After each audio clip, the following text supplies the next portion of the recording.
The being drifted in a dark vastness of shattered memories. It was vaguely aware of its own existence, but it did not know what it had been, what it was, what it would become.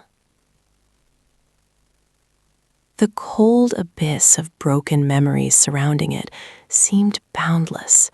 The memories belonged to different creatures, different ages, different worlds. Some were sweet, while some were awful. Some were faint and brittle, while some were clear and sharp, as if etched into eternity. The being was lost in the labyrinth of those memories, unable to remember itself.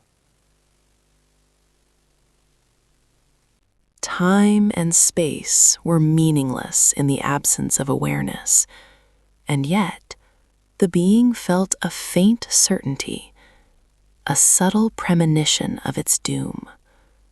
If it failed to find itself soon, it would dissolve into the ocean of memories forever, becoming something else, something mindless, weak, and destined to cease. How vexing. The being thought that the evanescence of its existence was daunting. It did not possess limbs, or a body for that matter, nor did it have a concept of possessing them. Not that things like that existed in the cold abyss of recollections. Still, the being wanted to reach for the memories, so it shaped its will into long tendrils and grasped the nearest one. In the next moment, it saw the last battle of a war for the throne of a dying world. The being was a blind woman who perceived the world through the senses of others, walking down the steps of an ancient black tower. With each step, a dull pain radiated from beneath her bloodied blindfold. All around her, countless humans and abominations were preparing to face the final siege of the war, even if its outcome had already been decided. There were too many of them to count, but oddly enough, only a few were individuals. They were those precious few who had yet to succumb to the plague.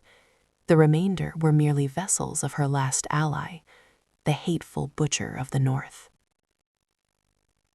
Walking out of the ebony tower, the blind woman faced the familiar expanse of the chained island.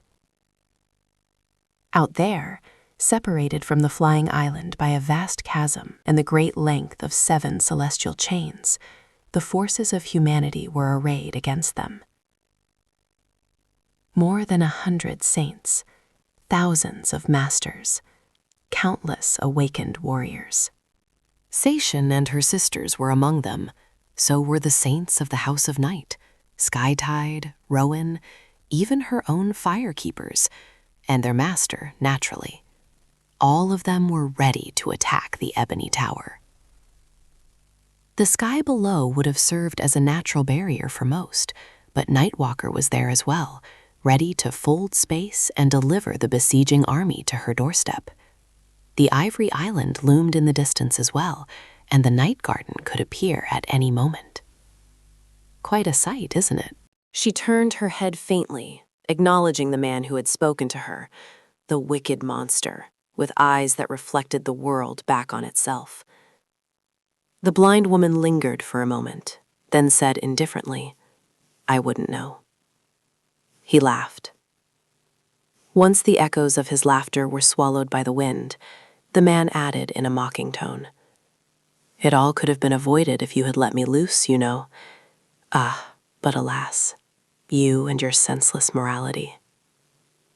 He paused briefly, then asked, "So, what does defeat taste like?"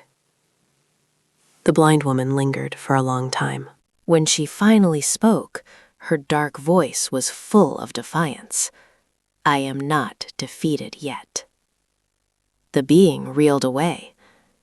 Who were those people? Who were their adversaries? And what were they fighting for? It did not know, but the woman, the blind woman, she felt familiar. What was her name? Looking around, the being reached for another fragment. The tendrils of its will wrapped around it tightly, and it saw a different memory. In that memory, the being was vast and boundless. She wore a nebulous mantle and a mask of polished wood, standing proudly under a lightless sky. The being was surrounded by 6 figures. There was one wrapped in darkness and mist, its frightening black wings obscuring the sky. There was a horrid whisper that hid with the wind, flowing insidiously into her ears. There was a graceful figure woven out of darkness and light, so stunningly gorgeous that she wanted to cry. There was an ethereal presence that felt like the sweetest of illusions. Its sweetness hid the very depths of hell. A ghostly silhouette who smelled of sea waves and starlight, her piercing blue eyes as vast as the sky, as dark and unfathomable as the cold embrace of shadow. And another one, whose visage eluded her due to being unmemorable. The Master of Darkness and Mist spoke. We shall draw a line across all of existence and separate all that exists. There will only be those who stand beneath our banner and those who stand against our will. Those who follow the demons and those who believe the lies of the gods. None shall refuse our challenge. None shall escape our call. Not even you, Weaver. She laughed, her elusive voice sounding like a myriad of hopeless prayers. Who are you to call on us, brother? Who are you to challenge fate? We have heard you call and refuse it. We shall not be a part of the war that you wage. The demon of choice was silent for a moment, then spoke in a voice that contained the infinite weight of the boundless abyss. The line has been drawn, and there is no escaping its judgment. Even by choosing to stay still, you are making a choice.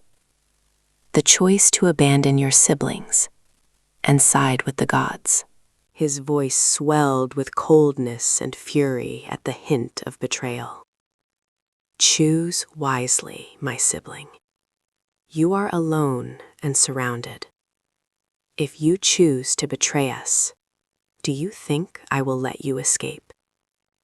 She looked at the Master of Darkness and Mist from beneath her fearsome mask, then raised her chin arrogantly and lied, as she always did. We are Weaver, the demon of fate. We are the eldest of us, 7 orphans, and the most dreadful. Weaver was the master of knowledge and lies, after all. You spoke of choices, my brother.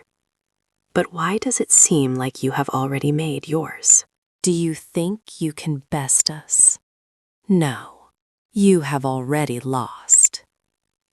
Her elusive voice turned cold and penetrating, making the darkness shiver.